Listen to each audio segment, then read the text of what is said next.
Induction would be our plan, and cesarean if we have a suspicious of a possibility of macrosomia or other complications which are obstetric in nature. Type 1 or type 2 with some complication would be targeted at around 37 weeks to 38 weeks at the most. In GDM, gestational diabetes, which is diagnosed during pregnancy and has no other issues, well controlled, either on diet or medication, whether it be oral or injectable, can actually be taken up to 40 weeks and 6 days. But majority of the times, based on clinical assessments, I think we would mostly deliver them anytime after 38 to 39 weeks as well. In itself, gestational diabetes is not a contraindication to vaginal birth after cesarean, although the risks are higher because the babies are usually bigger, there is a possibility of a shoulder, and you don't want to be struggling with the shoulder with a previous scar in that patient. You have a higher risk of causing a traumatic delivery and a possibility of even a rupture. So when we go next to intrapartum, this was covered partly, I'll just rush through it. If you have an ultrasound diagnosed macrosomia of more than 4.5 kilos, you can explain, please, communication, very important. Explain the risks and benefits of a vaginal birth, induction, and a cesarean delivery possibility as well, and leave it to a combined decision-making between the teams of medical, that is the obstetrician, the physician, and neonatologist, as well as the patient. Do not try and put judgments onto the patient. Explain the higher risk of a dystocia or a difficult delivery in labor, and the clinical progression of the labor in labor, the timing, the partogram will actually give you guide of such suspicion. A patient who's likely to go into shoulder dystocia would have a little bit of a retracted or protracted labor towards the second stage. So keep watch of such things. Sugar targets in labor, you have to try and monitor, if not hourly, at least a couple of times before in labor, maintaining it well between 4 and 7 millimoles per liter. If it is a type 1 diabetes, obviously she'll not be on her regular insulin doses, and you'll have to probably start her on the IV dextrose and insulin regime. If it is not type 1 diabetes, but she's on type 2 and you're not on regular medication, it's not very well controlled during the process of labor because of the stresses of labor, yes, you can still use the same regime, and therefore the physician and the diabetologist has to well be involved during the management of this patient's labor.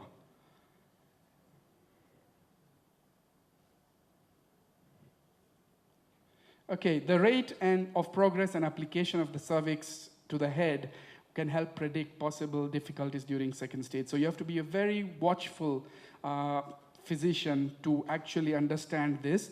Keep the pediatrician, neonatologist ready and team informed for possible difficult delivery. Have stirrups ready for positioning to allow easy maneuvering. It's very difficult to try and deliver these patients in a dorsal lithotomy unless you have positioned them in stirrups as well. Whenever you're delivering a delivery which you anticipate a possibility of a difficulty, keep theater and anesthetist involved as well. So you can see it actually involves a number of people together. About the outcomes, basically you're looking at immediate postpartum. Dr. Chiang covered that well. You have neonatal and maternal. You can see that's a macrosomic diabetic baby of diabetic mother and a normal baby. You can see that the shoulder and the abdominal girth is basically very much bigger than even the head, and that's where the problems begin. Maternal outcomes during and just after assess basically for perineal injuries and tears which are higher. Atony risk is much higher. These patients are likely to bleed because of relaxation of the uterus, and maintain a sugar monitoring management later as well. If this patient is an insulin-treated patient, then reduce the dose immediately postpartum and then titrate accordingly based to get your appropriate dose. If it's a gestational diabetic, basically stop all interventions and monitor the sugars.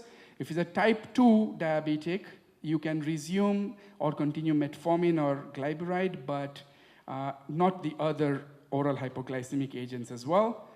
Advise as soon as possible to initiate breastfeeding. These have long-term metabolic benefits to both. Now, if this patient is insulin treated, then this patient has an increased risk of actually getting hypoglycemia during the breastfeeding, So please advise these patients to take a snack during or before breastfeeding. The neonatal outcomes, well covered. You have to not stress more about the multidisciplinary approach.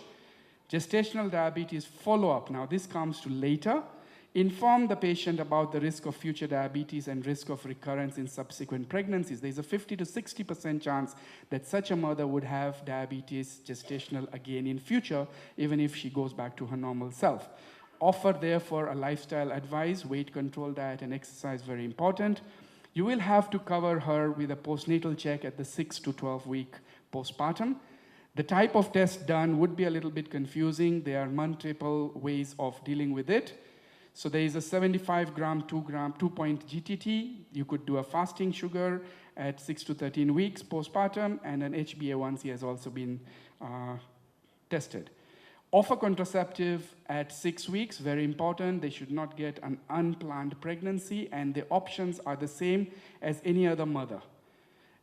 If you use this 75-gram glucose, these would be your targets. And we would now say that this is a diabetic if this is happening, if the values are above this.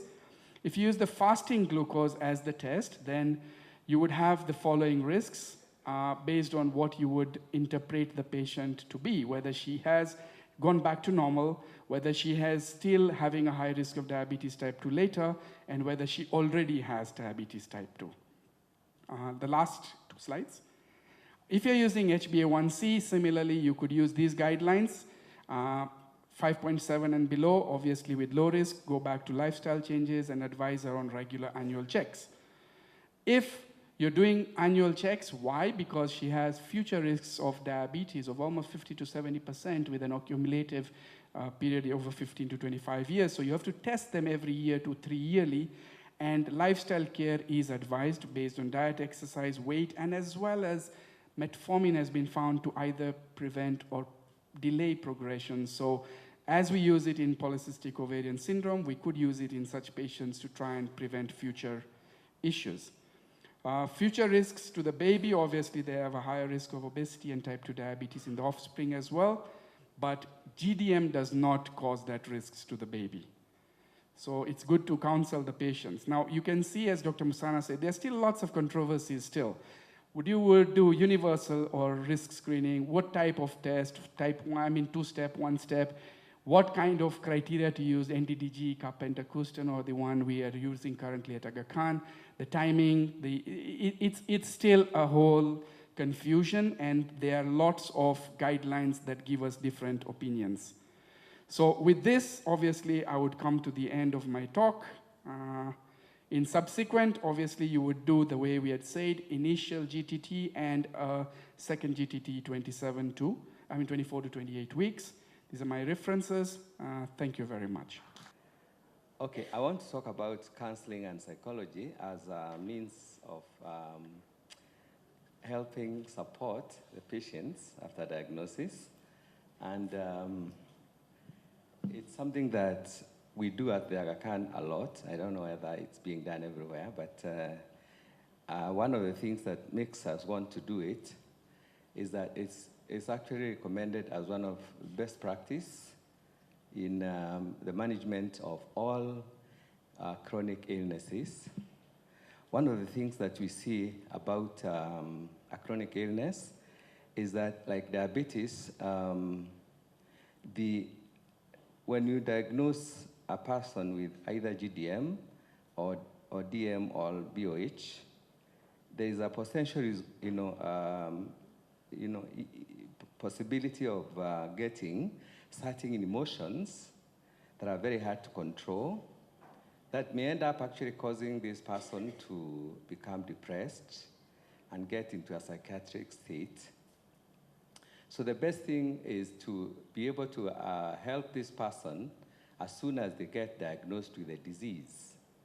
Most of these patients that you see, as you see as doctors, I don't know whether you give them a chance to process what they feel after their diagnosis But as psychologists, we know that after being diagnosed with a disease, there is shock and disbelief, and I think you see it a lot.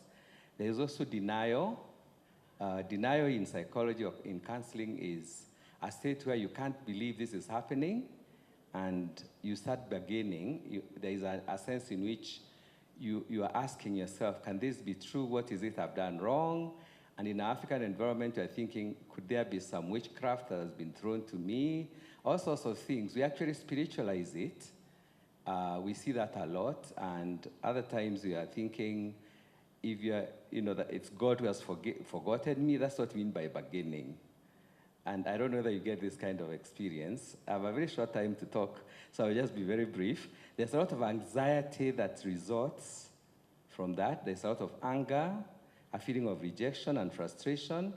The thought that, okay, I'm being given education, the diabetic education, because you have diabetic educators who will do it for you as doctors, on how to actually manage themselves, which is what we've heard from their doctors who have spoken. All that gives you a sense of frustration that I have to manage myself on a daily basis. I have to check my blood sugars. I have to inject myself. I have to eat this kind of food. It's very, very frustrating, and especially worse for the younger generation, the children, the teenagers, and the young adults. It becomes very difficult. And eventually, because of all this and the anxiety that goes with it, there is a possibility of depression, as I said, and yet one has to accept that this is the state they are in without sometimes being helped. So in counseling, we are helping them to be able to accept from a position of knowledge and to deal with the fears that they may have developed. Now, what is counseling? Okay, there's something you haven't got there. Counseling is defined as a practical application of skills based on therapeutic paradigms aimed at providing therapeutic interventions to individuals on a one-on-one basis. It can be done also in groups, and at the Aga Khan right now, they've established a diabetic group, which is called, is a support group. These people wish, we know they would wish to explore their lives and make informed decisions. Maybe initially they don't know they need to do it, but we help them do it as psychologists. And in this kind of a situation, environment where you're having a one-on-one, we are allowing them, we are not advising them. I think a lot of the time, we imagine that counseling has to do with advice, a good piece of advice I'm giving to the patient. That's not what we do. We allow them to explore their thoughts, their feelings, their emotions. If it's immediately after a diagnosis, we want them to explore their anger. We want them to bargain. If they are cursing God, we listen. And we don't tell them it's a good thing or it's a bad thing. Thanks. We allow them to do what they can to make sure they bargain. And then, if they get to a point of understanding what is really happening, and then we allow them to take action on what they can do that can help them to sustain themselves.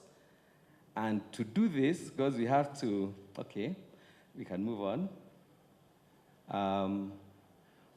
Okay, we do use these stages, like, as I've just said, explore, understand, and then plan and make informed decisions on how to go about taking care of themselves.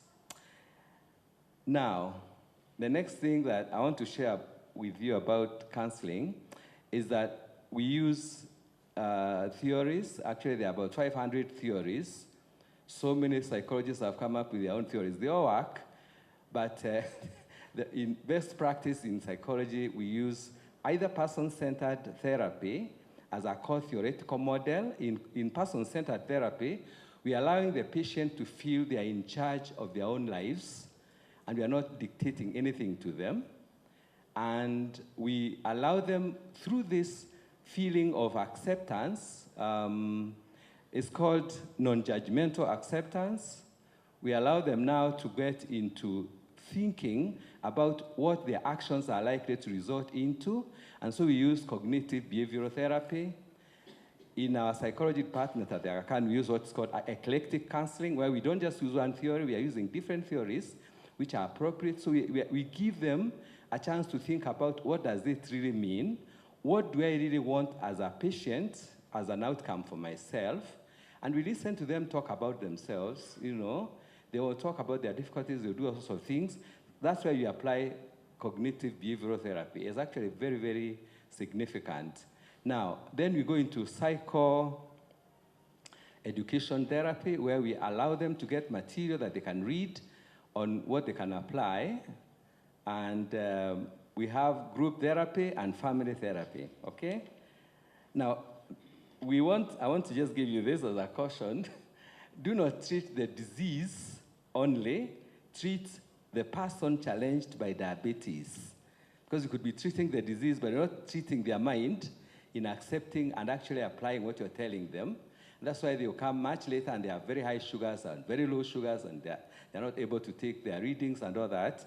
So psychology helps them to actually get to know and believe that they can do it. Now, this is from a patient, very interesting thought. Okay. He said, in the midst of winter, I discovered there is within me an invincible summer. When they go through therapy, they discover themselves, they accept what the doctors are telling them, and you get better outcomes. Thank you very much. Thank you, Dr. Kibara, for that talk. Our next speaker is Monica Hirago, who is a diabetes educator, and she'll be giving us a talk about what the diabetes educators tell their patients, especially patients with diabetes in pregnancy and gestational diabetes. Okay, my name is Monica, as I've been introduced, and I'm very happy to be here today. And I'm going to discuss on the role of educators. I'm going to discuss on the role of educators in management of women with diabetes, with type 1, with GDM. So the topics that we normally discuss with our clients who have been discovered with diabetes, whether pre-existing or have been discovered with gestational diabetes. One is the basics of diabetes. Most of those clients, when they come, they'll not have information. They'll have been diagnosed with the diagnosis. They don't know what to do. They don't know what it means. They had some information from their doctors, but now we go through it again so that at least they're able to understand, and also we try to explain what is really happening so that by the end of it all, they'll understand the things that we're going to discuss on management. Why are they applicable? Why are they relevant to them? And then after that, we discuss on the pillars of good control of their sugars, which includes diet, exercise, glucose monitoring, medications, and follow-up care. So looking at the diet, we discuss on health eating. Can you see this plate?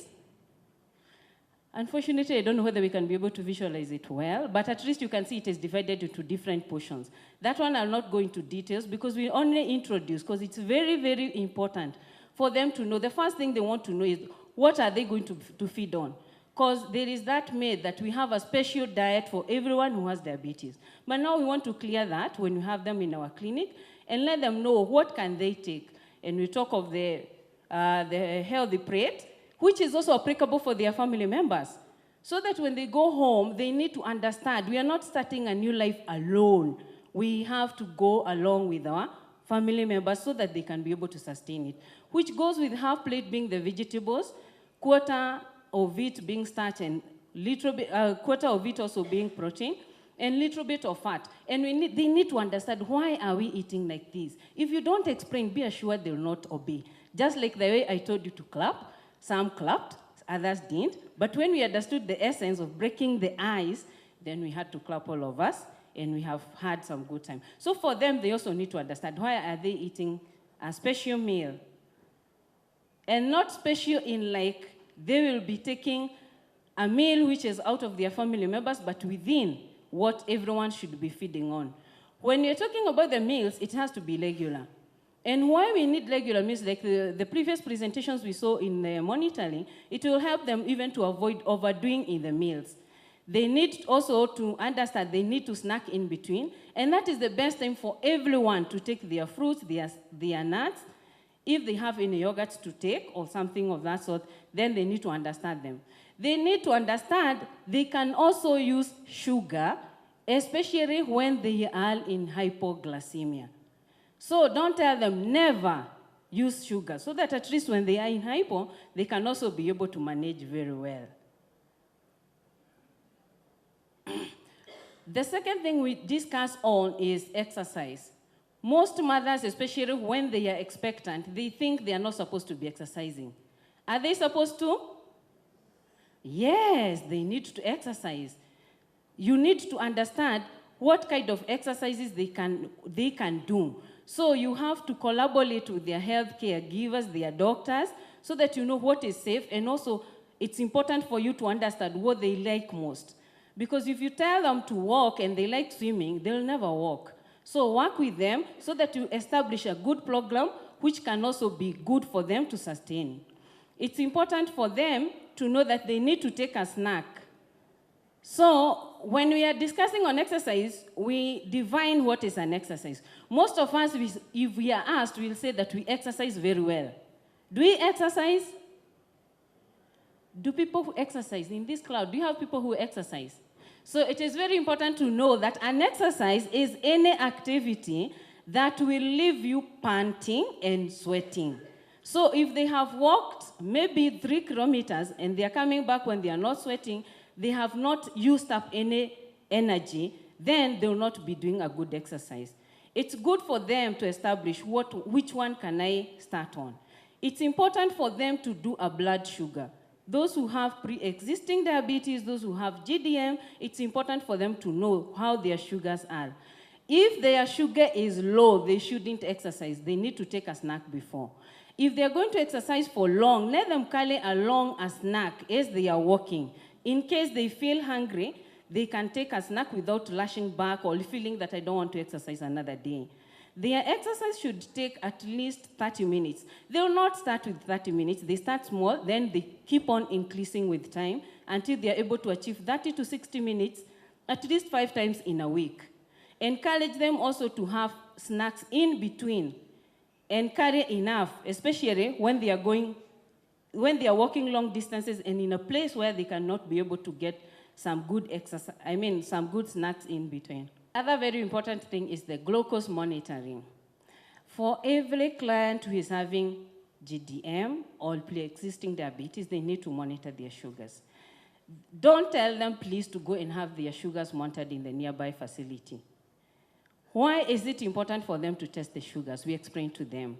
Teach them on the use of the glucometer. Please don't give them the meter. Don't advise them to get the meter from pharmacy.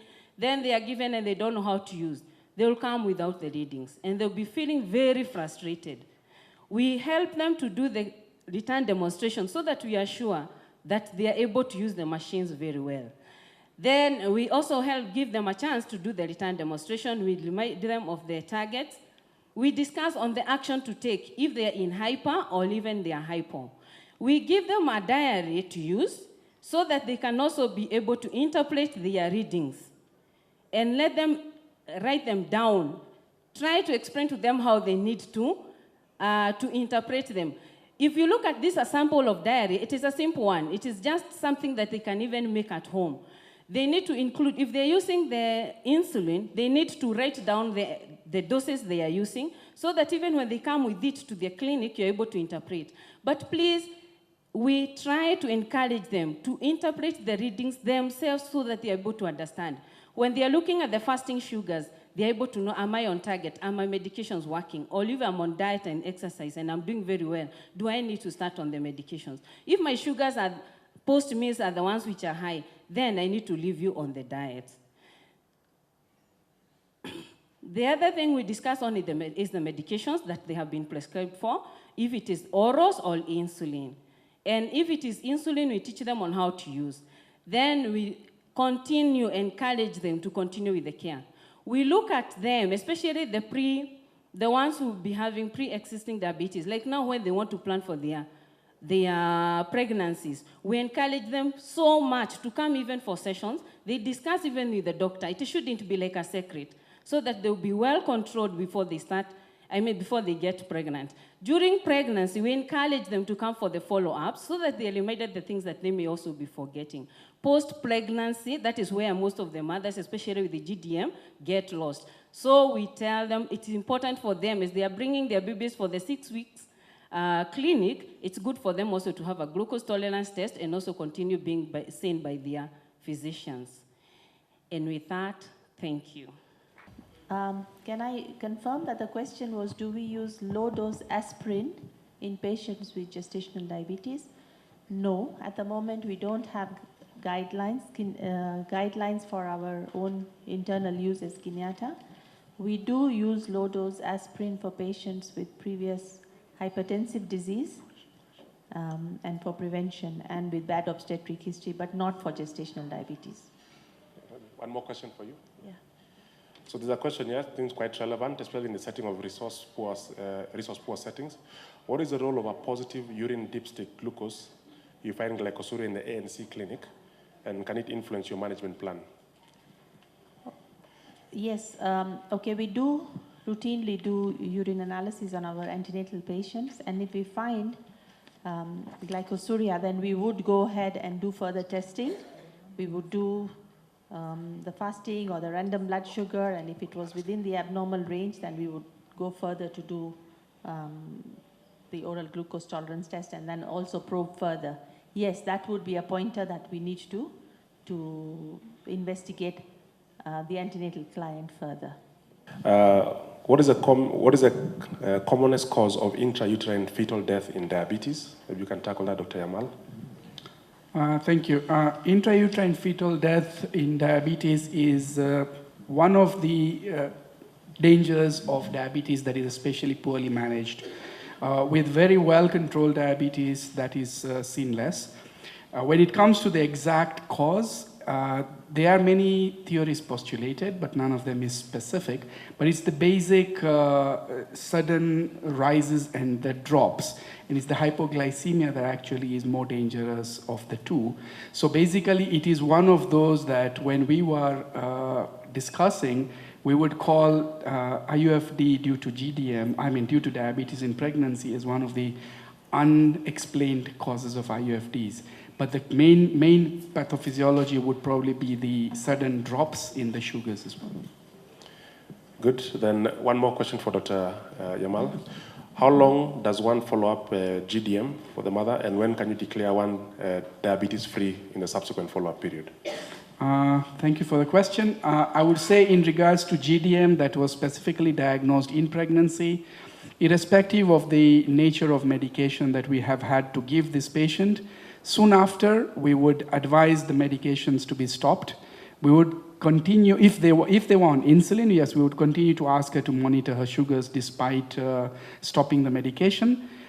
I would personally also ask for a follow-up during her postnatal 6-week period and ask for a testing.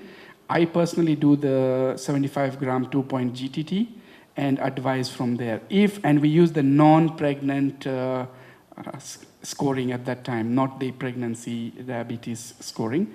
And once that is clear, I would tell her it's clean and she's no longer diabetic, but I would advise her on her lifestyle changes, advise on exercise and diet, and tell her to keep watch for her next pregnancy as she has a high risk to develop it again. What is the most crucial thing to do immediately as a baby is born for a mother who's had GDM? What is the immediate post-birth care that we have to consider? The immediate thing to do for a mother, as long as the baby is stable, is actually to start breastfeeding immediately, because the commonest complication obviously is hypoglycemia. If the mother is not able to breastfeed for any reason and the baby is stable, then we actually give formula feeds as we wait for the mother to be able to breastfeed. If, however, the baby has other complications like severe respiratory distress, then we would start on dextrose infusion. Thank you. And same question, another question. Please explain whether insulin affects lung maturity in the setting of when we're giving insulin pre-delivery, during delivery. There's various hormones and enzymes which are required for maturation of surfactant development in the lungs. and that includes both insulin and glucocorticoids. So the mother whose diabetes is not well controlled, then the baby ends up with either insufficient surfactant or surfactant that is inactive, and thereby the baby ends up with RDS for those reasons. Okay. So let's now meet someone who's gone through the whole journey. Her name is Mary Ann Gonyo. She's one of our patients on follow-up at Aga Khan University. And we are very grateful for her to, be brave enough to come in front and give us her life story of how she's lived with diabetes. I am a patient living with diabetes, type 1. First diagnosed in 2009 when I was in Form 4. And my first syndromes, the normal ones, thirst, excessive urination, losing weight. But it kind of started like during holidays, like 2 months before. I could take a lot of water. We could compete with my mother. And when I went back to school, it continued for like 2 months. And when I started cutting weight, I thought maybe it's because I'm exercising more. I could do 50 sit-ups. So I thought really it is that. Then I started problems with breathing when I was in school. And there's one time when it really went too much, and I had to call my mother when I was at school. And that's when she arrived at school, she's a nurse. So the first time she saw me, she didn't even know what to think. And going a few kilometers, the way I was passing urine within a few meters, by the time I used to school in Moranga, interior. So by the time we reached Moranga town, that's the time she was debating, do I go and put on IV? Do I start what before we come to Nairobi? And that time is the time that Thika Road was being constructed. So luckily I got to the casualty. By the time I got there, let's say all I can remember was asking for an apple. Then I went off. Then when I came back, I just remember vomiting. Dr. Konyiha was there. She can really tell. I was really worried about my hair. I don't know why. And, I think that was on a Thursday. And the next time I can remember, I woke up on a Sunday in ICU. And the first thing I woke up, I asked for a mirror. I don't. So everything was well. The hardest part was telling me I have diabetes, or rather the hardest to my mother, because to me, I didn't know how to react. I had not lived with diabetes. I had not known anyone else or any family member with diabetes. So I was really, Miriam, you have diabetes though. It's fine. So you'll be on injection. It's fine. So you'll stop this and this. But what really worried me is about snacking. I really loved eating junk. But majorly, I can say mine was from a family perspective. It was genetic, so more of genetic than the eating, the lifestyle. So on an average, first I was on insulin pump when my sugars were unrecordably high. Then after some time, I was put on injections. Roughly, I used to use like 128 units in a day. Then by the time I was discharged on 4 injections. I stayed at home for like a month, then went back to school. And now I was in Form 4, and the worry was how will I manage when I'm over 100 kilometers away from home.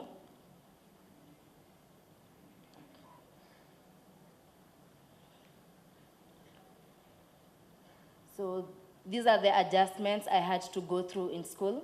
I had to educate the whole school. First, because of the breaking of rules, my principal had an issue with that, but she had to agree either way. And I had to be put on a special diet. I had to do my sugars. I had to explain to the whole school basically what is diabetes, and I became that kid in school. So, majorly I had to learn how to do my sugars pre and after.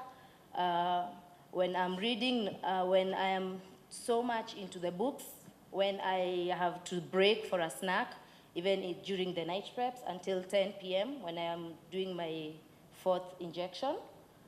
And yes, I finished high school, went to campus, and campus was really another issue because I had to balance my diabetes and my social life, especially social, and it wasn't so much of a challenge, but with the correct friends, I can't say I missed a lot on school, on especially campus. Then I went to dating. That's my lovely husband. Then I became pregnant, and as we have been told, it should be planned, but mine was not planned. So I started, the first time I noticed I was pregnant, I first talked to Dr. Konyiha, and we had to adjust my medications. I was already on 2 medications in a day, so we had to add another one, the evening one. Then during the whole pregnancy went on fine, no problems at all. Then as I was nearing at around 38, the baby was around 3.5. So we discussed with my gynec doctor that we can try an induction at around 38.5 weeks. So during labor, during the hospital stay, I delivered at Avenue Hospital, and the nurses there were really shocked by my management. They could come. By the time they come in the morning, I've already recorded my pre-sugar, my fasting sugar. I've already adjusted. I really learned how to adjust to my sugars depending on my levels, my insulin, depending on my levels, sugar levels. So as time goes, I used to see like maybe I wake up with a very low sugar, I could reduce my morning dose with like 2 units. So then labored for long, prolonged. Due to the prolonged labor, I had to go for CS, and that's my lovely girl. She's called Neema, and role of support. My doctor is the first one, because the confidence I built in her, it's like I can't tell her anything. Anytime, she's always available. My family also played a very big role, because when I was adjusting to diet at home, it was not only this is Ngonyo's food, no. If you are eating balanced, like with even the vegetables and fruits, it is all of us, not only my diet, and they're starting on their snacks, no. And then my friends, yes, they really also helped. The lessons, one is accepting. When I was first told, I didn't know what to do about it, and even if I knew, there's nothing I could do to change it. So it's either you accept or you accept.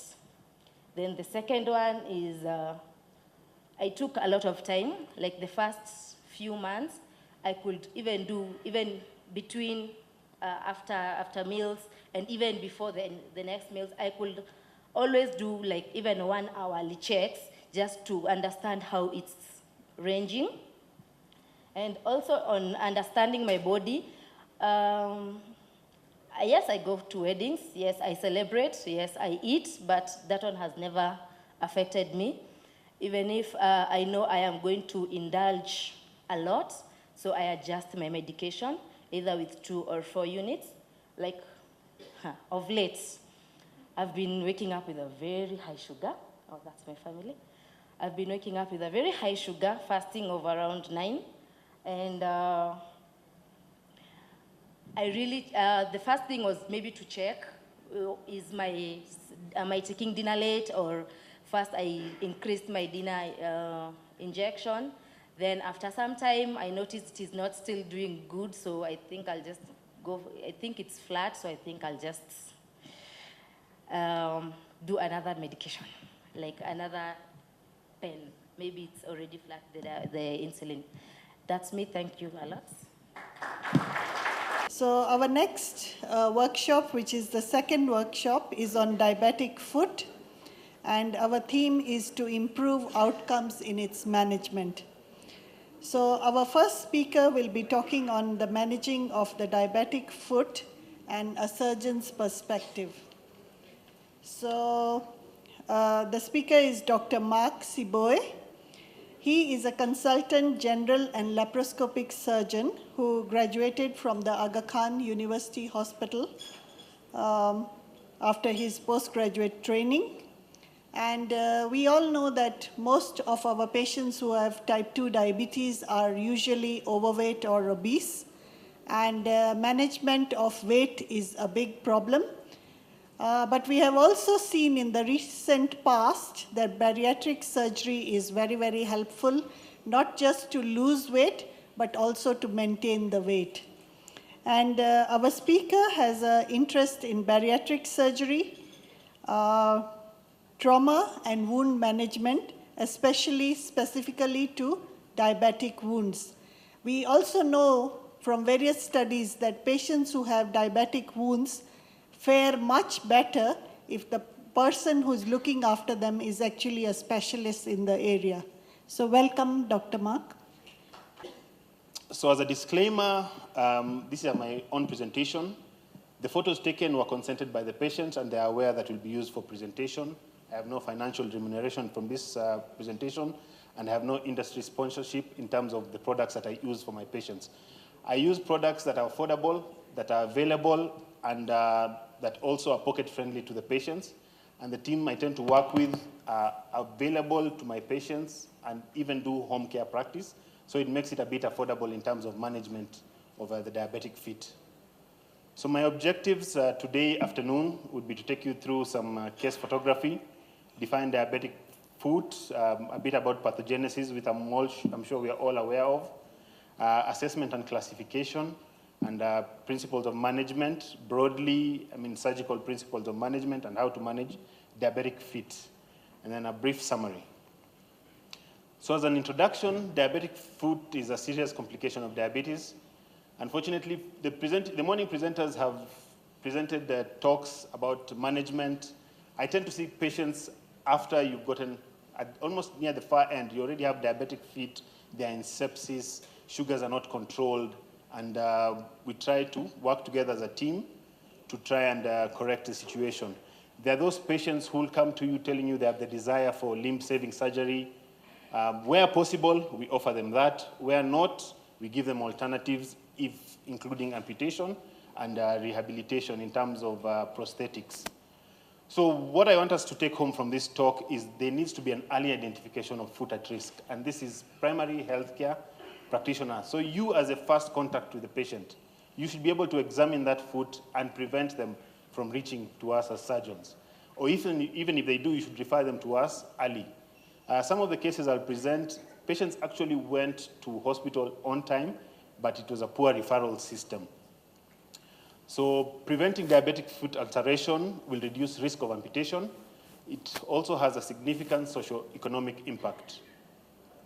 As a definition, diabetic foot is a foot affected by ulceration associated with either neuropathy, peripheral arterial disease, or both of the lower limb in patients with diabetes. According to Lutenbach and al. In the Journal of Wound Care, the prevalence is about 4 to 10%. Approximately 5% of patients present with a history of foot ulceration, and the lifetime risk of diabetic patients developing a diabetic foot ulcer is about 15%. Armstrong et al. And Walsh et al., together with the International Diabetic Federation, put the annual incidence of diabetic foot at between 9 to 26 million people annually. In a cohort-based study in the United Kingdom, within the first 12 months, there's a 5% mortality, and mostly due to complications of diabetic foot in terms of infection and progression of disease, with a 5-year mortality of 42%. Patients with diabetic ulcers are 2.5 times more likely to die as compared to patients who have diabetes who are well controlled. However, everything is not dim. 60 to 80% of these ulcers will heal. 10 to 15% of them will remain active. 5 to 24% of them will lead to either a toe, forefoot, or lower limb amputation within a period of 6 to 18 months. According to Mosi et al., their publication in 2011, 40 to 70% of all non-traumatic amputations are due to diabetes. And I can also attest to that just from my own experience. Most of the amputations we tend to do are in diabetic patients. And most of the times you do the amputation, you find that it's because of financial costs in terms of giving them an option for limb-saving surgery as opposed to cost of having an amputation and getting a prosthesis. So as case presentation, this is my first patient is a CN, a 55-year-old male who works in the office of the president, presented after a prick to the plantar aspect of the foot, was managed in a clinic by IND. So initial drainage was done by a practitioner, and they kept cleaning and dressing this foot for a period of 3 weeks. He was on oral hypoglycemic agents. The sugars were not being controlled. The foot kept swelling, and maceration was appearing. The toes started darkening before he was referred. This is a second patient, female, 60-year-old, had a cone. Was told she had a cone on the 5th toe that was excised. Subsequently started draining pus, and sugars also not controlled. If you take note of this foot, look at the toenails, just the general habitus of the foot. The dry skin, dry plantar aspect, look at the nail formation. So it was already a foot at risk, and the practitioner who was taking care of this patient failed to recognize that this patient would have benefited from early referral. Third patient is SM, 60-year-old gentleman who was dragged to hospital by the wife. The wife told me that there was a smell in the room. The husband denied that he had any problems. So she found this almost a month down the line. The toe is almost completely auto-amputated. He's a non-diabetic, on follow-up, on insulin. So we also sometimes miss it. If we don't examine our patient's feet, we miss it. This is EW, 65-year-old male, who was now the complete opposite, denial that he's a diabetic, denial that he requires diabetic medication, non-hypertensive, refused to initiate antidiabetics when informed. Also sustained a prick at the plantar aspect of the foot and presented with this tense, painful foot, which was full of pus. This is 56-year-old CW. I was called in to review this patient who had been in a hospital for the past 2 months. Dr. Njenga, I think is on, Eric Njenga, asked me to go and see this patient who was known to him. So this is a patient who's a non-diabetic, non-hypertensive, has been on management for wound care. It had been almost a year. 5 years ago, she had a hallux amputation on the opposite leg and a flap done. This was almost 3 years down the line. So this is the foot. You could smell this wound the moment you hit that floor. So debridement had been done.